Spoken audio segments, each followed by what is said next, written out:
Magandang araw po mga kani. Napakaganda po ng topic natin ngayon. Ang pag-uusapan po natin ngayon ay paano ba at saan ba makakakuha ng bulate.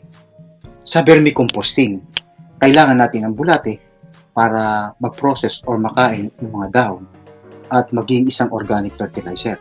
Saan ba natin makikita ito?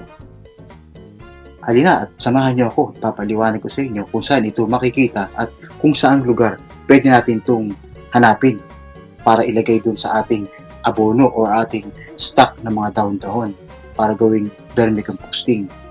Ito yung aking ginawa.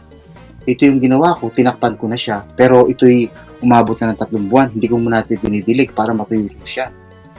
At ang lugar na ito ay medyo mataas-taas para yung tubig pag umuulan, umaagos siya. Hindi siya nasa mababang bahagi. Kaya pag tinatakpan ko, naroon ng mga bulate. Yung tinatawag na African Nightcrawler. Ito ililipat ko, yung dahon, itong bagong gawa ko. At ganito rin naman siya kalaki.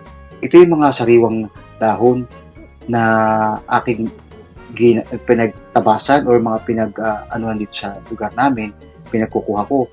At may mga tuyong dahon na rin. Dito ko ililipat ko. Ililipat ko yung mga bulate na makukuha ko dito sa kabila at para ilipat dito sa mga bagong dahon at para makain niya. At yun, bubuhatin ko siya at ililipat ko rin sa pagkakaupo niya. Hindi siya nakabaon masyado. Pero butas-butas yung net niya. Para siyang plastic box na net na pwede siya lumusot anytime para hindi siya maano ng mga langgam. Hindi po siya sarado, kaya bukas siya. Kasi dito sa lugar namin, dito sa lugar ko, may puno dito, may mga dahon. Kasi kung nasan yung dahon, naroon yung mga organismo, lalong-lalo na itong bulate. Kaya ito, tinakpan ko siya, lagi siya may takip para hindi siya maulanan. Kasi pag naulanan naman, nagiging masama ito sa nagagambala itong mga bulate para umaalis siya pag nasosobra siya sa tubig, over sa tubig. Gusto nila katamtaman lang, tinatawag na mamasa-masa or moist lang. Kaya ito, nililipat ko siya dito at ito yung gagawin ko pagkalipat dito sa kabila ay aking tatanggalin na yung bulate at ililipat dito sa panibago. Yung nga palang aking dating ginawa, ito yung halos 3 buwan na. Pero pag 1 buwan lang, hindi talaga kaya. Kahit yung composting. Sa totoo, hindi ko kaya talagang 1 buwan lang ang pagkakompos. Pag mas matagal, mas durog ito. Normally, 3 or pinakamaganda yung 6 months talaga. 3 to 6 months, kahit vermicomposting pa, kahit may bulati pa, hindi kaya ng 1 buwan. Kaya ito, gawin na natin. Alam nyo sa atin, sa Pilipinas, marami palang pwedeng bulati na dito lang sa ating paligid. Alam nyo kung nasan yung puno ng mangga, yung maraming dahon, kung saan yung nakikita na lugar na bakuran nyo na maraming dahon, pusa siya nabubulok kasi maraming organismo doon sa ilalim, lalong-lalo na yung bulate. At alam nyo ba yung mga sagingan, ang ginagawa doon sa saging, pag tinitiba o pinuputol na, inihayaan na lang sa mga tabi, nagiging pataba yun. Alam niyo, nagpapabilis doon, yung mga bulate. Sila yung mga organismong number 1 na bumubulok dun sa mga dahon-dahon na saging. Kahit sa kabundukan man yan o kahit sa kapatagan. Ito na po yung aking vermicompost. 3.5 months na po ito. Kaya nakikita niyo ibabaw, tuyo-tuyo na po siya. At saka kasi pag nilalagyan po yan, tuloy-tuloy lang. Pero pag nag-stop na kayo, bumilang na kayo ng 3 buwan. So, hindi lang, kailangan talaga, pag natakpan na, ayun, bumilang na kayo ng 3 buwan, and 3.5. Yun, para matuyo ibabaw. Kaya yun, hindi lang, yung pinakailalim, mas tuyo-tuyo yung pinakailalim niya. Kaya ito, yung mga bulate nito, ililipat ko doon sa kabila. Yun nga pala, ito yung mga dahon-dahon, no? Yan po, doon sa lugar na ito, maraming bulate dito. Dahil, yung mga dahon na tutuyo ay kinakain na ng mga bulati. Yung mga nasa ibabaw, pag natuyo na siya, pumapailalim na siya, kinakain na siya, automatic. Kaya sinadya ko itong butas para pabalik-balik, paikot-ikot lang siya doon sa lupa. Kaya yun, hindi siya, pagka may langgam, pumapailalim lang sila, at babalik uli kapag wala ng langgam, pag wala ng threat yun sa ibabaw. Kasi medyo nakapaibabaw siya. Para madaling makita, tsaka madaling natin takpan.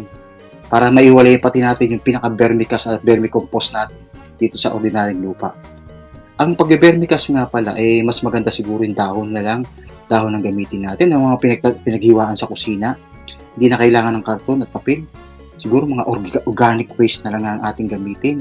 Yung mga pinaghiwaan, mga bawang sibuyas, kamatis, pwede na yan. Yung mga gulay-gulay, at saka yung lahat ng malunggay, yung mga balat na mga prutas, yan, pwede, mga pakwan, melon, yan, pwede yan. Huwag lang yung maaasim na sobra. Ayan. Ito po yung pinakaibabaw, dahon. Kaya pagka pumatak dito sa lupa, ayan, nagiging ano po yan. Basta kung sa lugar na yan, basta kahit puno pa ng mangga yan, kapag nakita nyo, talagang pag napupuno yan, automatic po yan, nabubulok po yan. Dahil sa organismo sa ilalim, ang number 1, bulate. Sila po nagpapabulok dyan. Ayan, ito po yung pinakaibabaw, ito po yung pinakailalim natin. Kaya nakikita nyo yung paikot-ikot, nagiging buwag po yung lupa. Kaya pala nagiging buwagag ito, lalo pag walang taong nakapalibot dito. Kaya pala nagiging buwagag yan. Kuha nang kinocultivate na rin ng mga, itong mga bulate na kumakain ng mga dahon-dahon.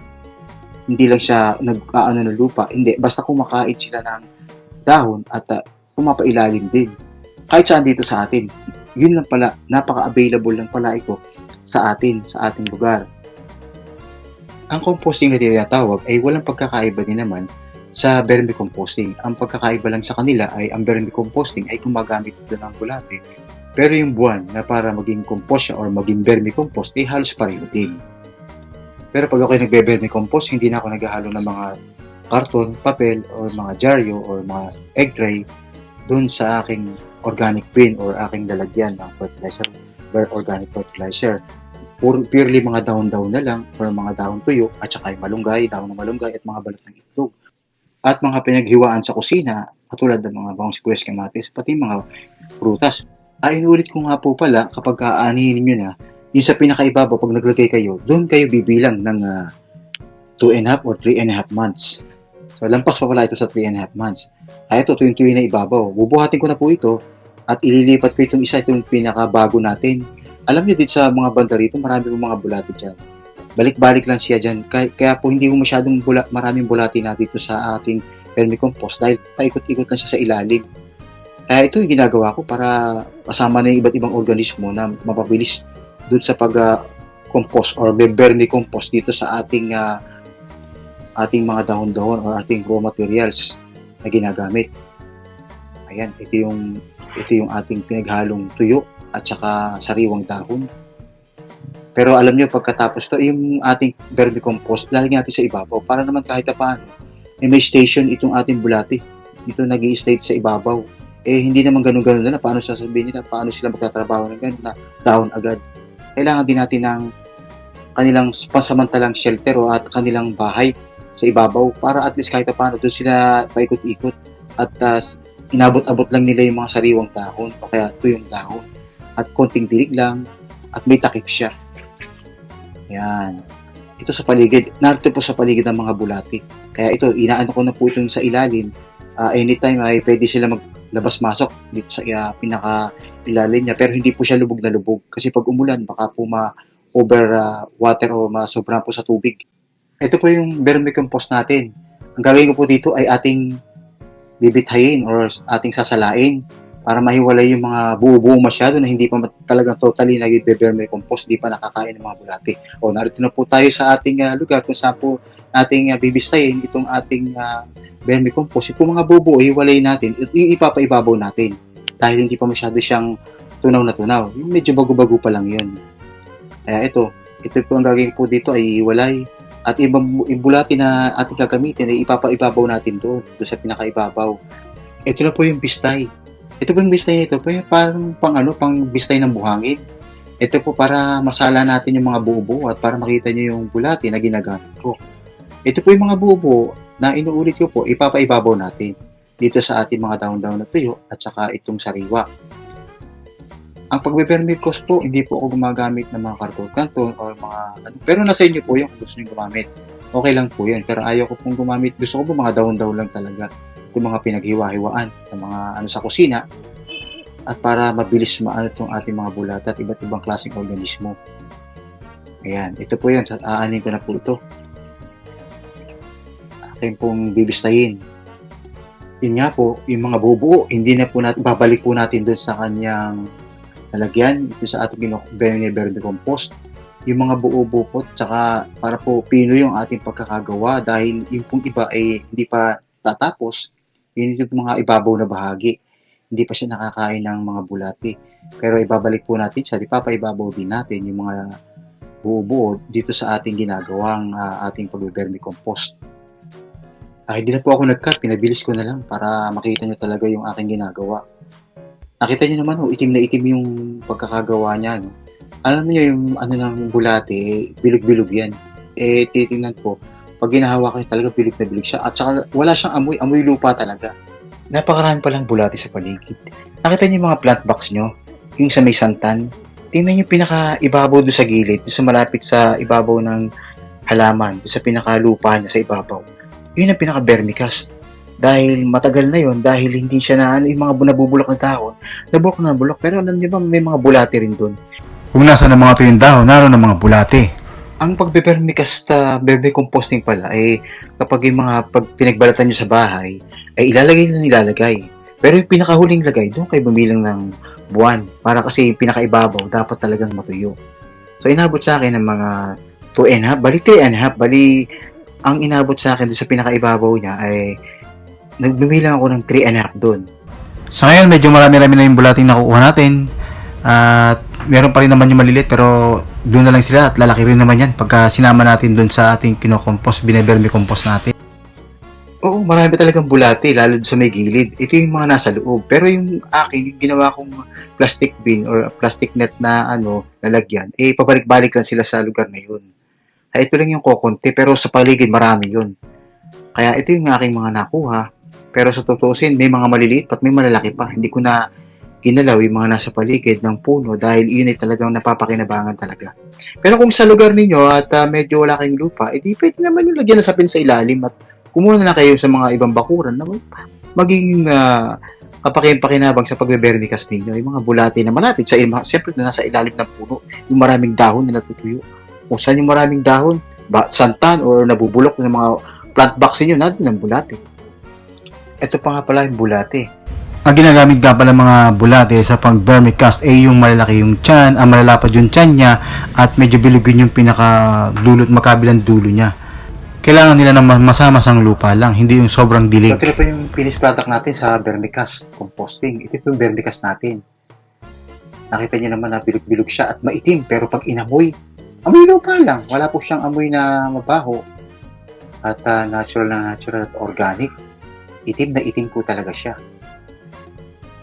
Ito po yung panibago natin i-vermicompost, yung mga na dahon green at saka dahon na tuyo. Pinaghalo ko na po ito. At meron na rin ng balat ng itlog at saka yung malunggay na dahon. Hinaluan ko na rin po. Ang gagawin natin dito, titipiin na po muna natin. Pero katulad nga sinabi ko sa inyo, ipapaibabaw natin yung vermicompost natin na hindi pa masyadong tutunaw. Yung hindi pa na ng bulate. Pero medyo may halo na rin siya na natunaw na or naging vermicompost na. Kaya pinaghalo na ng buo at saka yung mga durog-durog na vermicompost. Ayan, ilalagay ko po ito. Narito na po yung mga ibang mikrobyo, hindi lang bulate. Halo-halo na rin ito kasi hindi lang naman bulate na kundi halo-halo na rin. May mga maliliit na tiny organism social. Yung mga maliliit na na hayop na yung kumakain diyan, hindi lang naman bulate. Para natutuyo siya, katulad din sa composting, parang natural composting lang ang ginagawa natin. At hindi masyadong natatakpan at katamtaman lang, kailangan may hangin na lumalabas at nagsisirculate yung hangin sa loob at pati na rin sa ilalim para naman dun sa bulate at iba't ibang mikrobyo na pumapasok talaga na natural na nagpapa-compost or nagbe-vermicompost or nagko-compost dun sa mga dahon, mga raw materials na ating ginagamit or ating ginagawa. Yun tinatawag na pagbubulok natin sa natural na paraan. Sa atin, para itong kombinasyon lang. May compost at saka vermicompost. Parang nasa gitna lang tayo. Pwede siyang nabubulok siya sa natural na pala lamang, pero kailangan niya mga mikrobyo. At isa na nga rito yung bulati. Ang suma total nito, paikot-ikot lang ito sa ating kalikasan. Kapag natuyo or nagkatuyo yung mga tao, nagkabagsak yung mga tao, natuyo, kakainin naman yan ng mga bulati. At iba't ibang mikrobyo. At sa huli, nagiging pataba ito. Pag naging pataba ito, sisipsipin na naman ang halaman. Pag yumabong ng halaman, at nagbunga at medyo nalantat na nagbagsakan ng mga dahon, papakinabangan ulit. Life cycle. Ikot-ikot lang siya. Hanggang nakikinabang lahat. Pati yung lupa, pati yung kapaligiran, pati yung mga hayop. Kasi sa iba ba, nagtutubuan yung mga damo na kinakain naman ng mga hayop. Yung mga kalabaw, mga baka, mga kambing, at marami pang iba, pati mga kulisap, pinakain nila ito. At nagiging kapaki-pakinabang. Paikot-ikot lang pala yun. Sa atin, tayo na lang nagpuproseso para mapabilis. At yung natural na, na nangyayari sa mga halaman, pero kailangan talaga ng sapat na panahon para ito mabulok at para maging vermicompost ito. Ay, pinaibabaw ko na po yung vermicompost, yung medyo may buo na hindi pa siya tuloy nakakain ng mga bulate. At binili ko lang po ito ng konti, halos mga kalahati lang ng tabo, ganito kalaki. Pawirig-wirig lang po yan at saka yung mga bulate din sa paligid, ay papasok na po yan ng pusa. At tatakpan nyo lang at medyo lalagay nyo sa medyo mataas na bahagi para po pagka-umulan, hindi po siya maipon ng tubig dahil ayaw na ayaw po ng mga bulate na basang-basa. Baka po sila madulot. Kaya dapat medyo mataas na bahagi para po balik-balik lang ang bulate. At tatakpan po natin ito ng kahoy at lagyan natin ng bato para hindi mano ng mga hayop. Yan. Pagka-chechikan na lang niya, pagka basang-basa, huwag muna didiligan. Hindi na po ito dapat laging didiligan. Baka kasi ayaw po ng mga microbe o organismo ng ganito, lalo na yung bulate. Ay medyo dapat mamasama-masa lang. At hanggang sa muli po, sana po nakatulong sa maliit na bagay. Ito po tinatawag na vermicomposting. At masasabi natin the best po ito sa inyong mga halaman. Hindi chemical, hindi artificial. Ito yung tinatawag na organic fertilizer. At para sa may mga katanungan, please comment down below. At please like and subscribe. Maraming salamat po. Ito, magta-transplant po tayo. Gamit natin ang ating vermicast